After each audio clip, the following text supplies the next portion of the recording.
La dernière news, elle est vraiment cocasse. J'ai vraiment hâte de lire vos réactions en commentaire. Konnichiwa à tous et bienvenue sur le Japon Foufoufou, c'est David et comme chaque semaine, je reviens sur l'actualité du Japon dans ce 20h. On va parler des JO de Tokyo parce que ça y est, on connaît la date du report, je vous en parle tout à l'heure. Le Japon a également l'intention de repousser progressivement la retraite à 70 ans. Je reviendrai là-dessus. Je parlerai aussi de la mort du comédien japonais Ken Shimura qui provoque une véritable prise de conscience chez la population. À Tokyo, les autorités pensent que l'état d'urgence n'est toujours pas nécessaire à l'heure actuelle. Et enfin, une news assez cocasse. Vous verrez, c'est un peu l'ironie du sort. Concernant l'état-providence au Japon, restez bien jusqu'à la fin parce que ça va vraiment vous intéresser. Et n'oubliez pas de vous abonner à la chaîne si l'actualité du Japon vous intéresse. Sur ce, on voit tout ça juste après le générique.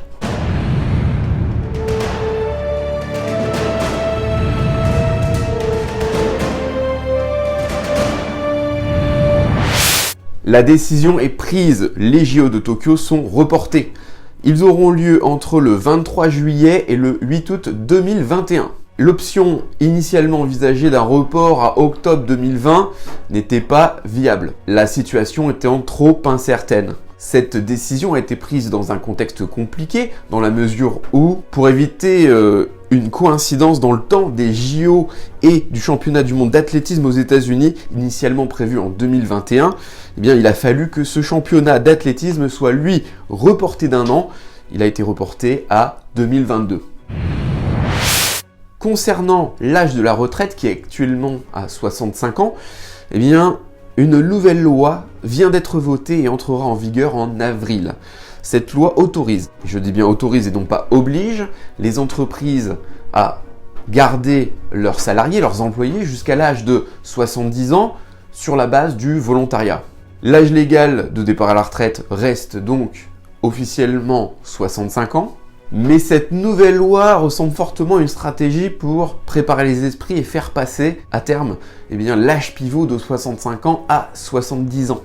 Un accord doit être trouvé entre les entreprises et les salariés par rapport à la durée du temps de travail après l'âge de 65 ans et aussi par rapport au salaire. On peut craindre que les entreprises japonaises en profitent pour revoir à la baisse les salaires des employés après 65 ans, alors que le temps de travail, lui, restera identique. Il faudra faire attention à ça.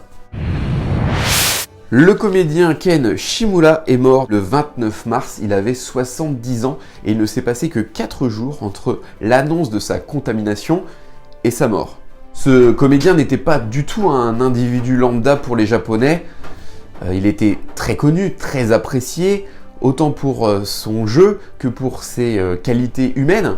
Son énergie et son humour faisaient de lui, pour certains, un ami, pour d'autres, un père, un grand-père, selon les générations. Sa mort provoque donc chez les Japonais une prise de conscience que les chiffres jusqu'à présent du nombre de personnes contaminées, le nombre de décès également, n'avaient pas pu provoquer. Avec cette disparition, l'épidémie prend donc une réalité pour les Japonais parce qu'elle vient d'emporter un proche.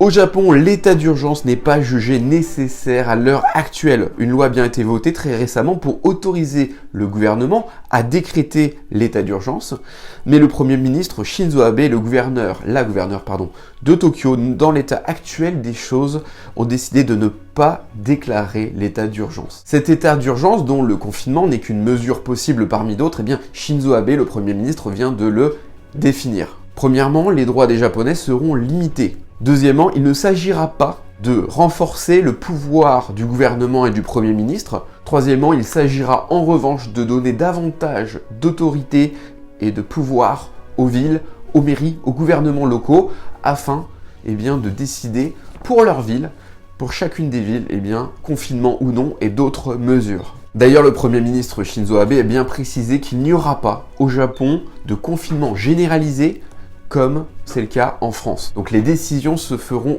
au niveau local. On a pensé il y a quelques jours, et d'ailleurs j'en ai parlé la semaine dernière sur la chaîne, que l'État-providence allait jouer son rôle au Japon. Pour soutenir l'économie en période de crise, le gouvernement japonais envisageait de verser à la plupart des ménages 200 000 yens, ce qui fait environ 1650 €. C'est pas mal. La mesure a été envisagée et les Japonais attendaient donc une annonce faite dans ce sens. Eh bien non.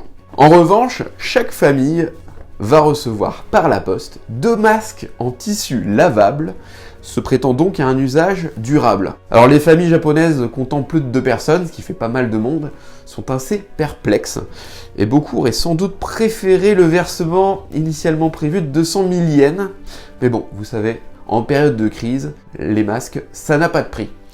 Alors peut-être que les Français envieront même aux Japonais ces mesures prises par le gouvernement. Voilà pour le résumé de l'actualité de la semaine au Japon. Et j'ai une question, est-ce que vous voulez que je continue ce format ou pas? C'est le 4e 20h du Japon, donc la 4e semaine que je vous propose ce format. Est-ce que ça vous intéresse vraiment? Parce que moi je me pose personnellement la question, est-ce que vous avez envie que je continue? Si vous ne voulez pas que je continue, si ça ne vous intéresse pas, dites-le moi aussi, faites-le moi savoir en commentaire. En toute sincérité, je peux comprendre, j'ai envie de savoir si ça vous intéresse ou non, en toute franchise. Maintenant, ce que vous pouvez faire pour soutenir ce type de contenu, c'est déjà mettre un pouce vers le haut, partager sur vos réseaux sociaux, ça prend pas très longtemps, et vous pouvez aussi, pour certains d'entre vous, si vous le voulez, si vous le pouvez, eh bien m'aider via ma page Tipeee ou en devenant membre de la chaîne contre certaines contreparties intéressantes pour vous. Donc je vous laisse tous les liens en commentaire de cette, en description de cette vidéo pour que vous puissiez aller voir tout ça. Pour ceux qui ne sont pas encore abonnés à la chaîne, qu'est-ce que vous attendez? Vous cliquez tout de suite sur le bouton. Oui, vous cliquez maintenant. Je veux vous voir cliquer sur le bouton s'abonner. Ça ne rigole pas. Encore une fois, bon courage dans cette période. Et je vous dis à tous, à bientôt sur la chaîne. Le mot de la fin comme d'hab, matane.